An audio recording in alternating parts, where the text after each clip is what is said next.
Well, hello guys, welcome back to another one of my Gotham reviews and episode 5 of season 4. So it's another week with another amazing episode of Gotham. The show just keeps getting better and better with each and every episode. So let's start off by welcoming our good old friend, Butch Gilzean, aka Cyrus Gold, aka Solomon Grundy. Now the episode actually starts with Butch Gilzean. He's still comatose since we last saw him on the finale of season 3 and is being moved. Only, considering we are in Gotham, the guys supposedly moving him upstate drop him in the Slaughter Swamp. And from that point onwards, there are like a whole bunch of Easter eggs throughout Grundy's arc on this episode. But I'll be circling back to those in a bit here. Now before I dig deeper into this review, let me just remind you that I've got a $25 Amazon gift card giveaway running throughout all of my DCTV videos. And all you've got to do to be eligible to win is be a subscriber and leave a relevant comment down below. I'll be announcing the winner for this giveaway on the first DCTV video I upload on or after the 23rd of October. But when circling back to the other arcs on this episode, I gotta say I love how Sophia is playing her hand there. She's pretty much having Penguin play into her hands, slowly but steadily. By the end of the episode, she actually seems to have him right where she wanted him.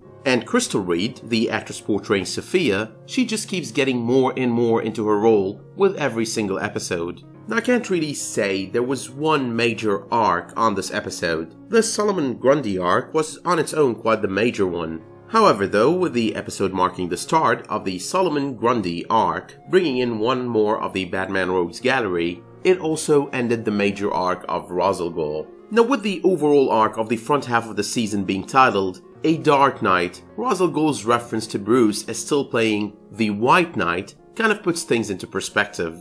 It's actually clearer now that this arc is not about the Dark Knight, but rather his birth. In other words, it's more about Bruce's transformation into just that. But that entire scene also presents us with a clearer understanding of what both the knife and the obsession of Ra's al Ghul with Bruce Wayne are all about. And the obsession part was basically a shit ton of Easter eggs and references on its own. In a 1971 Detective Comics issue, when Ra's al Ghul's daughter, Talia, met and fell in love with Batman, Ra's started considering him as a potential heir to his empire. There is also the fact that Damian Wayne, Bruce's son with Talia, who's also known as Damian Al Ghul, was raised by Talia and her father as such a potential heir to his rule over the League of Assassins. But finally, with Arrow referencing Bruce Wayne on this week's episode, and on the very same night, it's interesting as well that we're getting an arc that is pretty similar to the one we got on Arrow Season 3.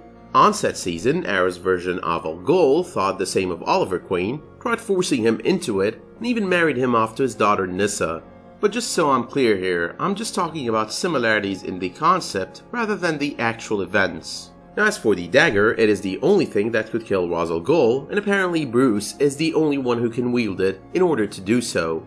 But anyway, the entire Bruce Wayne Ra's al Ghul conversation and dynamic underneath the prison was pretty well done and pretty good.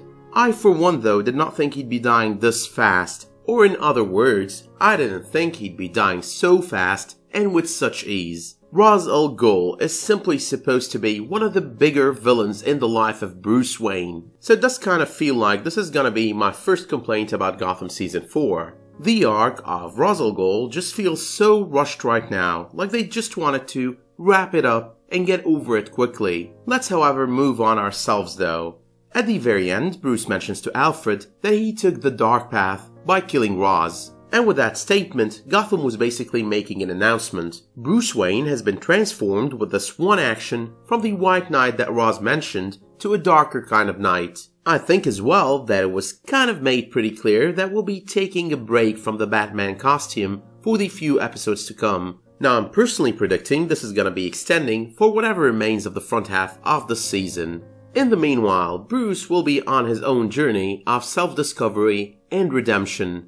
But let's move on to my weekly list of stray comments and Easter eggs for Gotham's latest episode. Number 1. The origin story of Solomon Grundy on the series might have changed, but the Slaughter Swamp hasn't. It is where Gold dies and Solomon Grundy is born in his place, so that was basically straight out of the comics. Number 2. The Indian Hill hazardous materials sign as well that we see in the Slaughter Swamp is another Easter egg to comic book Grundy. The chemicals within the swamp would in the comics come together with his body and preserve it, bringing him back to life years later. Now the years later part is not really something the show went with, and it does make sense. Comic book Cyrus Gold basically lived and died in the late 1800s, and has the years later rebirth. Number 3. Now Solomon Grundy came back to life on this episode, reanimated, and more muck and decay than man, exactly like he did in the comics. As a matter of fact, they did do a good job making him look a lot like his comic book version. Number 4. Solomon Grundy, born on a Monday, christened on Tuesday, married on Wednesday, took ill on Thursday, grew worse on Friday, died on Saturday, buried on Sunday. That was the end of Solomon Grundy. Now the way that was done there, that was very reminiscent of how Cyrus Gold ended up getting his new name in the comics. The comic book version of Solomon Grundy would meet these guys who would inquire about who he is, and when he manages to utter a few words, all he remembers is he was born on a Monday. That basically reminds them of the poem, which they then relay, and out of which he would adopt his new name. Number 5. On the final pages of the long Halloween arc, on which Grundy actually makes appearances in 2 out of all 13 issues, there's actually this moment he's working with the Riddler. On these pages, we basically get to see the 2 of them along with a whole lot of other Batman rogues in the Falcone mansion. And that was pretty much part of the final act of the long Halloween arc. Two-Face basically brings them all together right before he puts a couple of bullets into Carmine Falcone.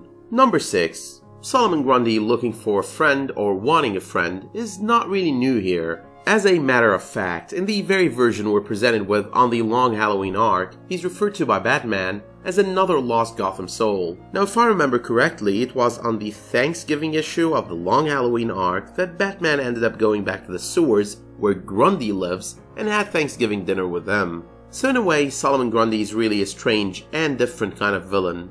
Number 7. So Bruce is blaming himself for the death of Alex on last week's episode. Now since I'm mostly focused on year 1 and the long Halloween when it comes to Easter eggs, there's really nothing equivalent there. However though, and as I keep mentioning every week, there is something similar. The repeated mistake of Bruce as Batman on the year 1 arc is something he keeps repeatedly beating himself up over, just like he did with Alex on this episode. Number 8. I really love the Barbara Kean character change here, both in appearance and personality. Erin Richards is just doing an extremely good job at bringing this new Barbara to life. The question though, when it comes to her, is what was it exactly that Ra's al Ghul bestowed upon her at the very end of the visit she paid him in jail? But moving on to number 9. That scene with Alfred and his many weapons was just hilarious. I couldn't stop laughing for a moment there, especially when it came down to his undercrackers. But finally, number 10. Solomon Grundy Enigma heading into that underground fight club was one hell of a cliffhanger to end the episode with. Now I've got zero memory of anything similar in the comics with Grundy and a fight club. This scene was basically used to bring back Lee Tompkins to the fold of the series. And now we'll be left wondering why she made it back to Gotham in the first place for this mediocre job. I'm also kind of wondering as of now what Tabitha and Gordon's reactions will be for the return of Butch and Lee respectively. Now while they're not mentioned as part of the list of Easter eggs, there are of course the Easter eggs for Batman being Ra's al Ghul's heir that I mentioned earlier in this video. However, that is all on the 5th episode for now. It was a really entertaining episode, an amazing one at that, and really well done.